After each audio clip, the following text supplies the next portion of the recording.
Hola amigos. Hello. I forgot that it's in English today. You understand, hola amigos, yeah? I am Carmen Roman. I am a clinical psychologist in San Jose, California. And my job is to bring you the best of psychology so you can succeed as a leader, as a parent, as a coworker, everything you want to succeed.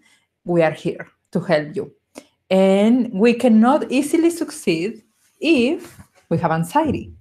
Is that true? So today we are talking about what is anxiety, what kinds of anxiety are there, and do you have any of them?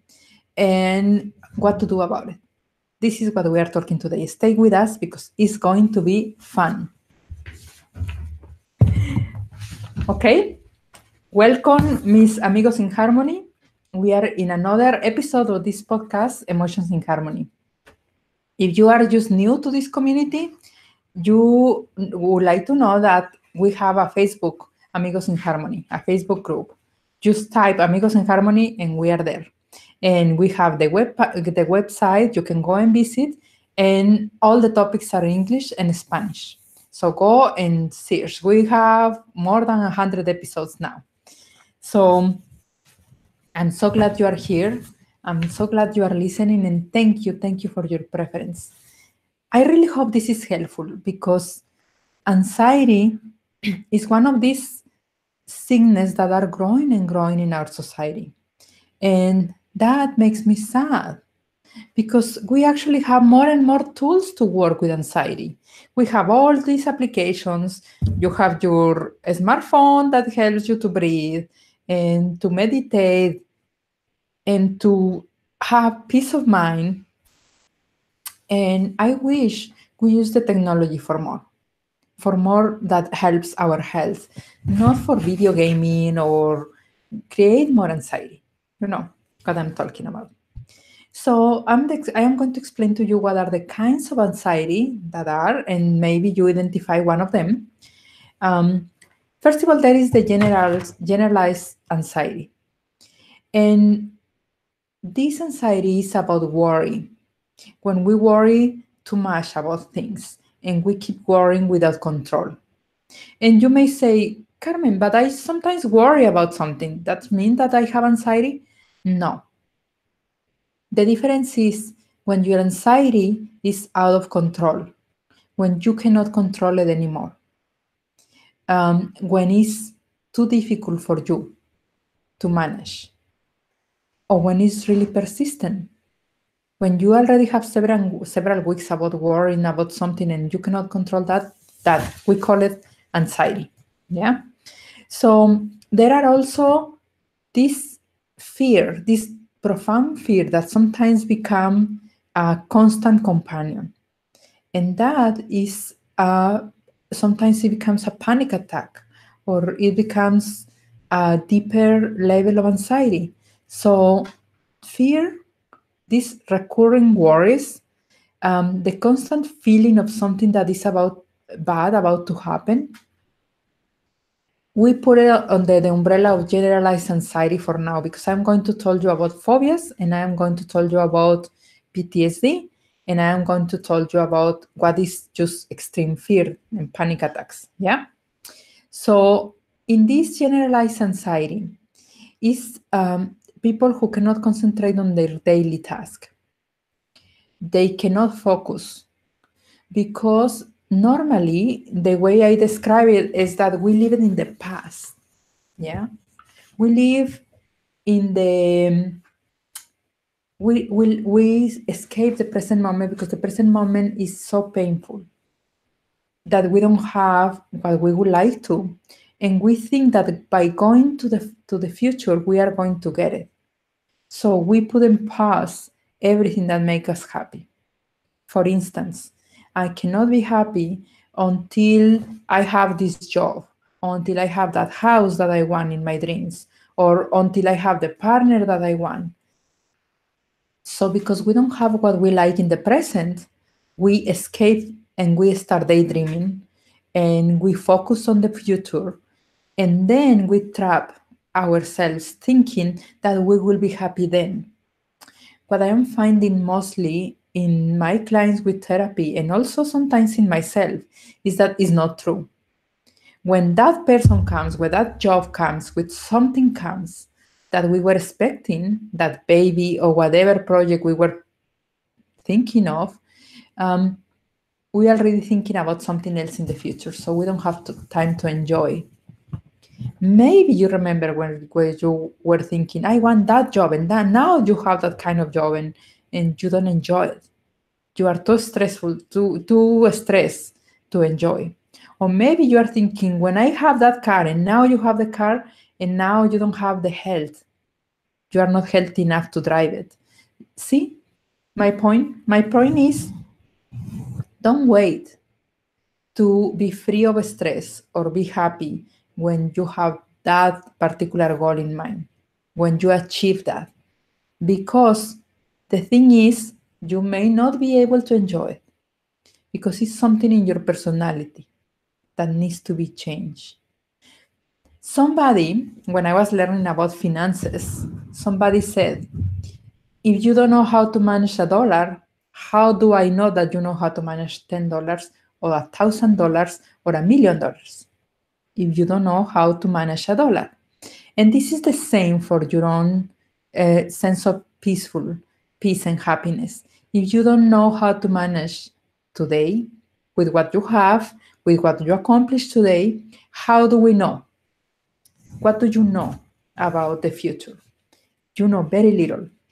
So my invitation is to focus on breathing and hoping. That doesn't mean that I am not going to hope for the best. Of course, please, having your dreams, that we are going to get that job, that partner, that amount of money, that car. Of course, we want that. I want dreamers and I want people who work for their dreams. But the more focused, quiet, peaceful, and in harmony you live, the better, the faster you get there, and the more you will enjoy when you get there. Yeah. So people who is with anxiety, they tend to breathe short. Yeah. They tend to breathe like to the stomach. Yeah. They don't breathe to the stomach, sorry. They tend to breathe to their chest only. So they breathe and then they short, like in and out quickly. But if you learn and have the habit of breathing until the stomach, it will be much more helpful. Mm-hmm. Breathe slowly, peacefully, deeply until the stomach, and then exhale. Yeah, through your nose. It's important that you don't use your mouth. When you use your mouth to breathe, you want to exacerbate the feeling. Yeah. Mm-hmm. If you are angry, have you noticed? If you are angry and you start breathing harder, you actually get more angry. Yeah. So whatever you want to relax, breathe through your nose. Whatever you want, whenever you want to exacerbate your feeling, like if you are happy, oh my God, open your mouth and yell. Wow. Yeah, we want to be more happy. So people with anxiety also limit their activities. Yeah, they limit their activities because they are afraid that especially exercise, they're afraid by doing exercise, then they will call for another anxiety attack. And probably for the body, it feels true. Probably because you start doing exercise and then your heart start pumping harder and your breathing start accelerating and simulates an anxiety attack. But you can do an exercise that you can control. If you are in the elliptical, control the movement. If you are in what is this walking, when you walk? What do you call it, this machine? Like you keep walking. Walking machine. Yeah. It has a name, yeah? La máquina to walk. Para caminar. A walker. You know what I'm talking about. Yeah. In Spanish we say caminadora. Yeah. This is why when you are in this kind of machines, or you go for a walk, and you go for a walk and you want to run, just run at the pace that you can manage if you suffer from anxiety. Hug a tree. Yeah, that's right. Oh, please go to the park and hug a tree. We live in California, we hug trees. Yes. In Mexico too. In other parts of the United States, they don't hug trees. But if you are around a tree, just please go and hug the tree, or go for a walk, or take the opportunity to enjoy the view, or enjoy your pet if you have your pet. Something that keeps you active and keeps your heart pumping, because we want your heart to learn that it's okay to work hard and it's okay not to go into an anxiety mode. Yeah. It's not an excuse for not doing exercise. There are other waves of anxiety. There are anxiety that we call it phobias. And phobias is when you have a specific fear about something.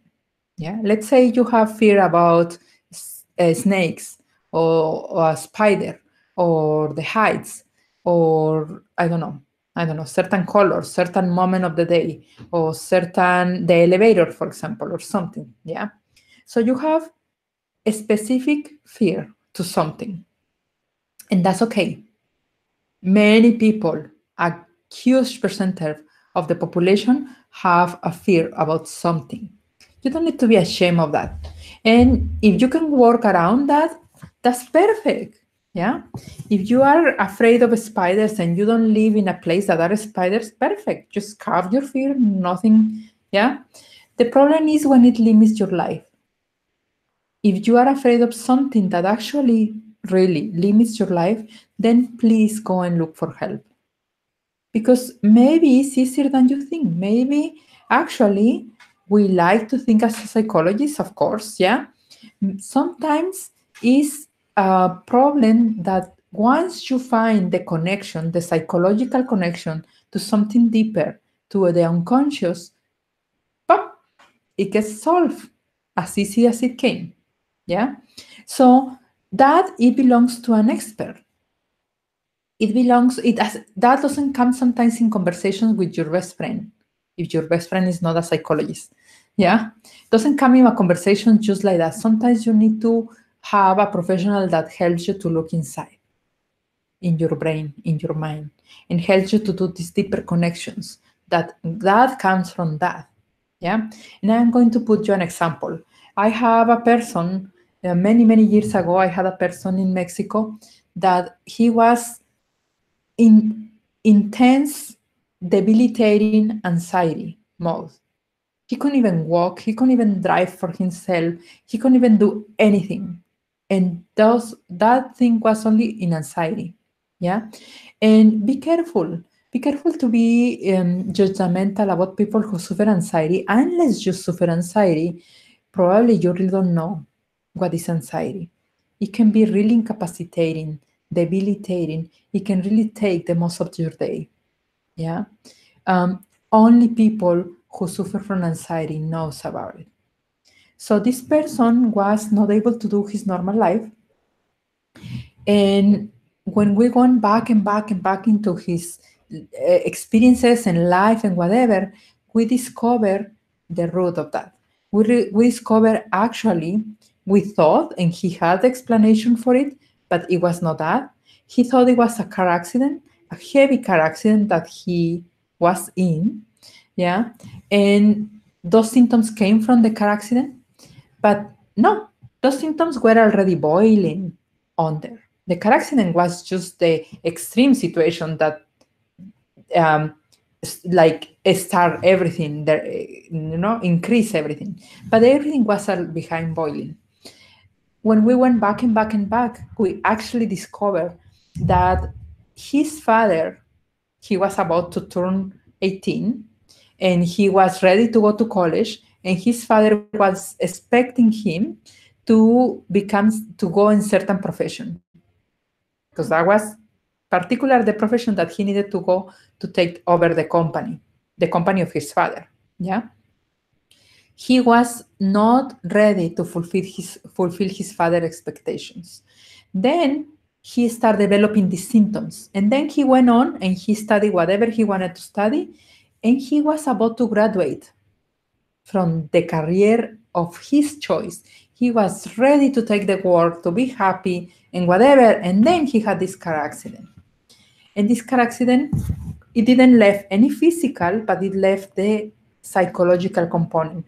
And the psychological component was, see, I cannot move. And because I cannot move, and because I am useless, I cannot go and work in your company. That was the message. Yeah. And all of this was unconscious. It was not on purpose. Of course, he loved his father. Of course, he wanted to be helpful. Of course, still he loved himself, and he wanted to be helpful to himself. So it was a conflict. Yeah. So he got into deep phobia, into a very deep phobia about highways and driving and everything. It was extremely convenient. The body is so amazing that brings you the symptom that is very convenient for your new life. Perfect. You don't drive, you don't go anywhere. Guess what? The company of the father was about transportation. Yeah? See how the body is so wise?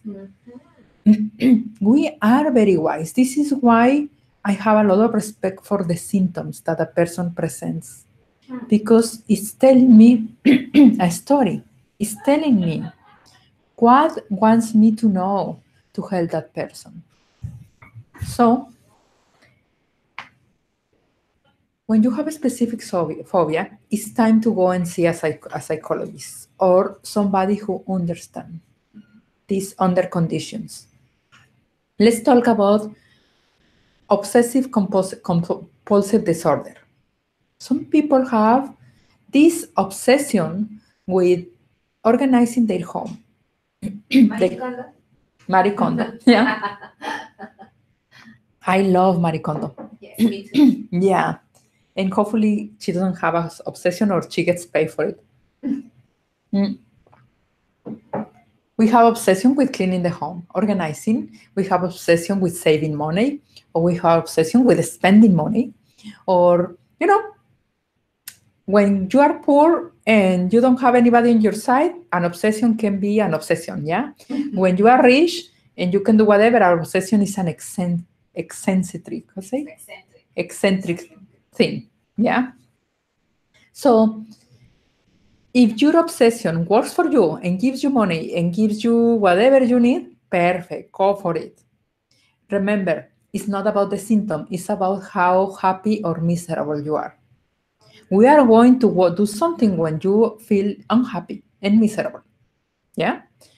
Otherwise, keep going. You have my blessing. And if you are successful, please share, yeah?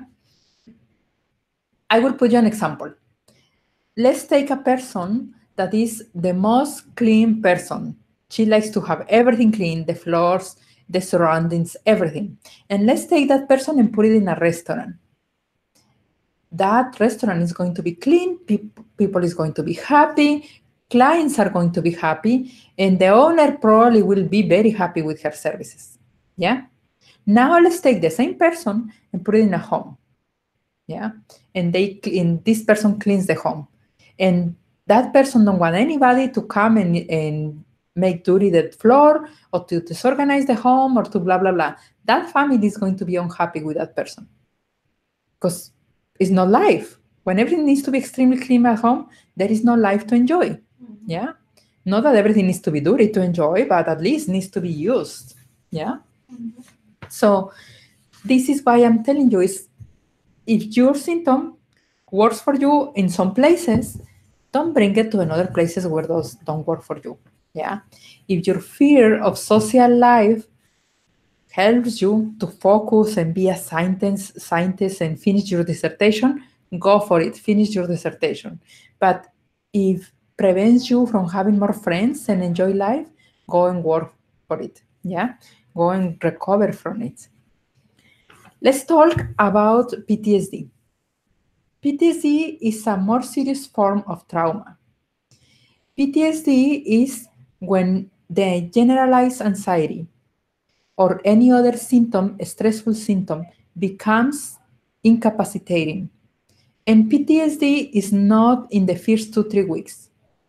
If you have a car accident, if you have something, if you have a heavy event, difficult event, and you are having nightmares every day and you cannot eat or sleep or blah, blah, blah, and it's still less than a month, we don't call it PTSD.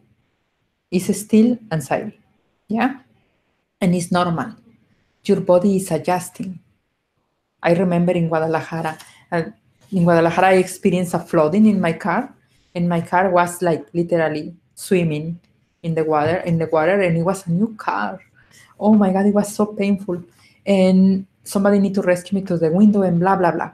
Yeah.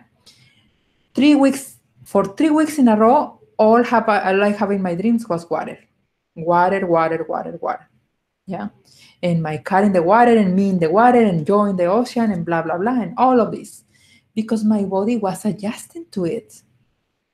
And because I already kind of knew the theory of PTSD and I was a psychologist already, I was at ease and it was not fun. It was really painful, but I knew. I was like, okay, another dream. Okay, I will get better. Okay, yeah.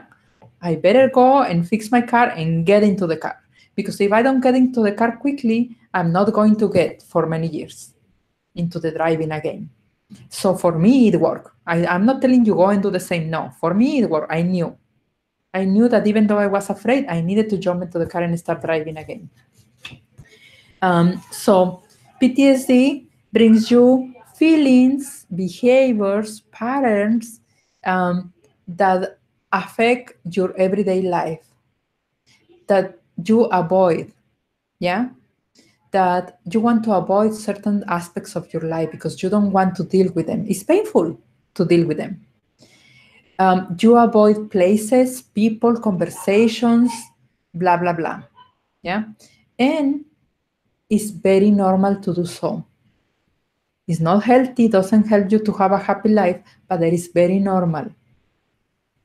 It's normal if you forget where you leave your purse, where you were going from one room to another, and you forget what you were going, and has nothing to do with age. It's very normal if you feel scared. It's very normal if somebody raised their voice and you just start shaking. It's very normal because you have PTSD. Yeah? So, it's time for you to visit some expert. Not only a psychologist, but you need to ask the person if they actually work with PTSD and if they have success. Never be afraid, please, to ask a therapist about their expertise. Most therapists will actually appreciate your question, because it gives them the opportunity to explain how they can help you and if they work with such clients. Yeah. So a therapist will never disclose any name or any person in the past that they work with, but definitely they can tell you if they work with those kind of symptoms. And it's very important that you get somebody expert in that. What about extreme fear? What about when we have this momentaneous extreme fear that we call it panic attacks? Yeah? What about that? What about if I don't have air, if my heart is pumping so hard, if I am unable to rest, if I cannot sit, if I cannot stay in my seat? What about if I feel like I'm dying? And so far, I don't know any person yet that have died of a panic attack. It may die around because he was not careful and start driving or something, yeah, but not on the panic attack. So far, I never met anybody, but trust me, it feels like you are dying. It really feels that it's totally unmanageable. Is so painful and so difficult that actually most people get afraid of suffering the panic attack again, not of the original moment of they have it, but because they don't know when it's coming, how it's coming, when it will come. It's totally out of their control. So now they are afraid of panic attacks. Now they have insomnia, or they get stressed, or they get sick because they cannot relax, because they are waiting for the next panic attack. And most likely, the next panic attack will come soon. just because they were not able to rest. Yeah. So if you are in these moments, please put your feet in the floor. Start concentrating on your feet and your hands. Just breathe until your stomach. Remember, we were talking about breathing. Breathe. Keep the breathing as long as you're possible, and then exhale, because it's difficult to keep it that hard. Yeah, but just try to breathe. Start being curious about your hands, how your hands look like, how your feet. Be very grateful about having a body, explore your body, blah, blah, blah. Pretty soon, just by breathing, relaxing, and somebody probably can give you a glass of water. That's okay. If you don't get water, that's okay. Your breathing is enough. Yeah. But if somebody gives you water, that's perfect. So just breathing, and 5-10 minutes the most. Sometimes even if you learn 3 to 3 minutes, it will pass. Trust me, it will pass. The more you breathe and focus on your feet and your hands, it will pass. And less painful it will be. The more you get scared, the more you open your mouth, the more you breathe harder, the longer it will be. And the more at risk you are, because you can probably move fast or something. If you have an anxiety that is increasing and you are driving, you feel that is increasing and you are driving, try to stop and relax in your car, or get away from knives in the kitchen or from any cooking. Put everything in the stove off until you have this better control of your breathing. Just because we want to be safe around. We don't want you to be carrying a salad and then having this anxiety and or anger or whatever, and then have an accident because of that. Yeah. It's okay sometimes when this extreme fear, you have like needle pain in your chest, or you have tremors or dizziness, sometimes even nausea. That's okay. Just breathe and it's going to pass. And when it passes, now after it passes, you can call the services you need. Yeah, you can call the doctor, you can call the psychologist, make an appointment, etc. And if you don't know, if you know yourself and you don't know if it's a heart attack or a panic attack or not, feel free to call 911. Why not? Yeah, it's always better to be safe.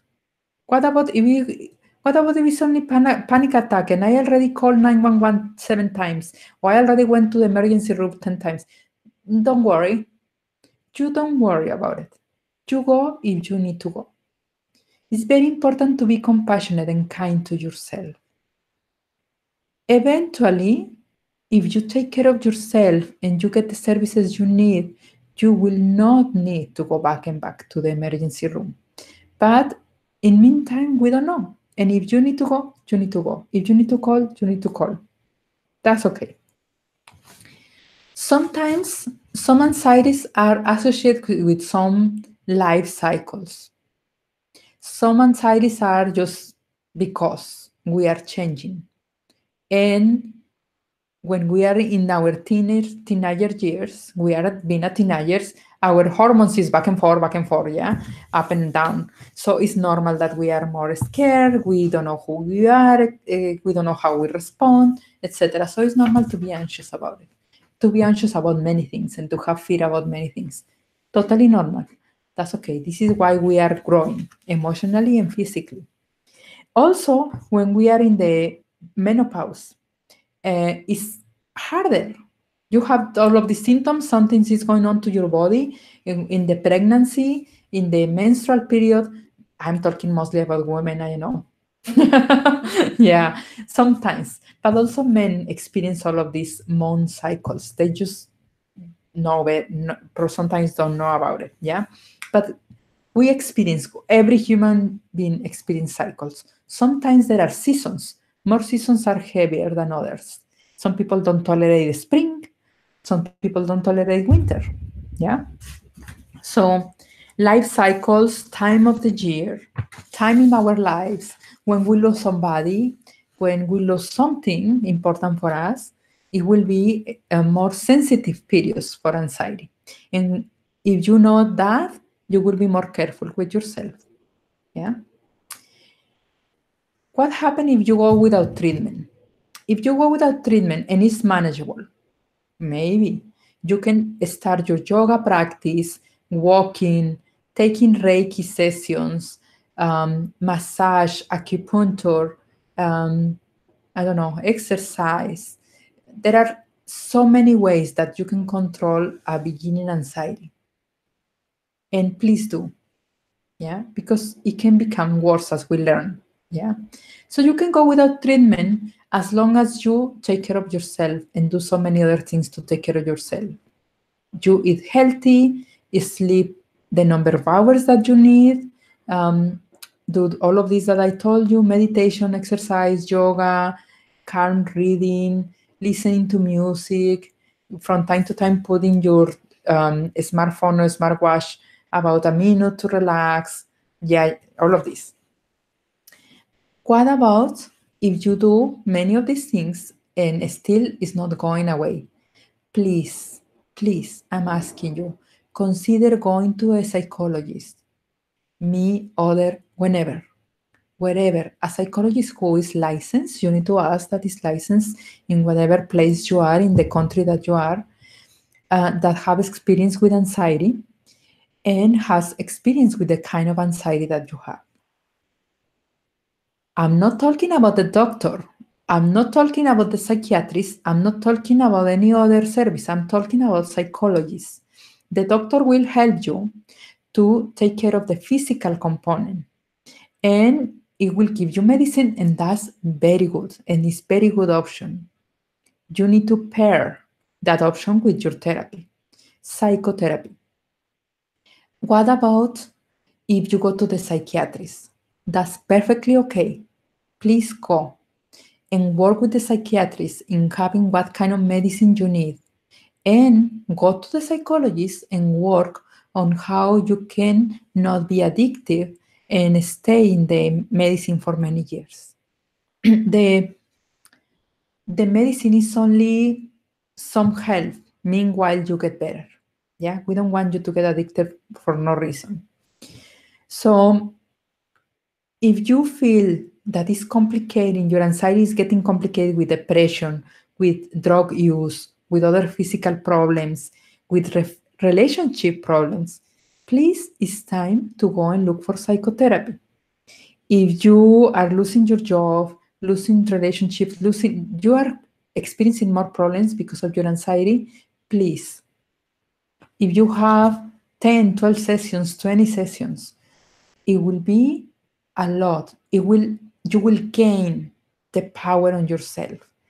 Going back to my example of my client, once we discover that his anxiety has to do with, oh my God, I am so afraid to tell my father that actually I'm not going to take his company, that actually transportation is not for me, that actually I can drive because I want to drive and I want to be free in my own life. Once I'm ready to tell that to my father, I am good to go. So now our next job, and it was a couple sessions just for him to get brave to say, no, father, it's not going to work that way. And it was so simple once he did it. Guess what? Because the father loved him and the father wanted him to be happy. Why you want a son that is just in bed or is inside the room because he cannot even leave the room? Is all the time in therapy, in psychiatry and whatever, instead of just having their own life that is not your choice, yeah, that is not going to be your company. Of course the father loved him. And once he understood, once the father was on board with it, he was like, go and be happy. We will find somebody else for the company. And they were able to work on the details. But sometimes it's more our fear. Okay, you say, it's because you don't know my father, Carmen. My father will be pissed off and will take the inheritance from me and will never talk to me again. Okay, yeah, then it requires more sessions. Not for your father, for you to understand that your life is your life. Yeah, see? So look for types of treatment for that kind of therapy that is good for you. It must be tailored. It must be custom made to your needs. There are many online courses, and I love them and I appreciate them. There are many online courses. Actually, I like one day to have one. But one thing is to get resources online and to get all the resources you can. And another thing is that somebody is actually talking to you and somebody is looking with you what is the underlying problem of all of this. Remember, the symptom is just the surface. You will never know what the symptom is behind. Dance, do creative expressions, journal about it. Because if you journal about it, once you have your therapy, you can bring that information to your therapist and you guys can work together with it. Work in your dreams. I mean, literally, write down your dreams and work in your dreams. A combination of everything. The bottom line of this program is please do something about your anxiety. If you do it by yourself and manage by yourself, great. We want happy people in this world. If you need help, go and seek for help, please. Because the better you are and the happier you are, a better world we have. And this is all in Emotions in Harmony. We want a better you. Okay? Well, that's it for today. Done with the topic. Thank you for staying so far. If you are listening still, thank you for that. Please share this episode to your friends, to whoever you think may be needed. And remember, last week was in Spanish. So if you want to listen in Spanish, it's last week and it's last episode. It's there. YouTube, Instagram, Facebook, whatever, find us. We are here. Until then, bye for now.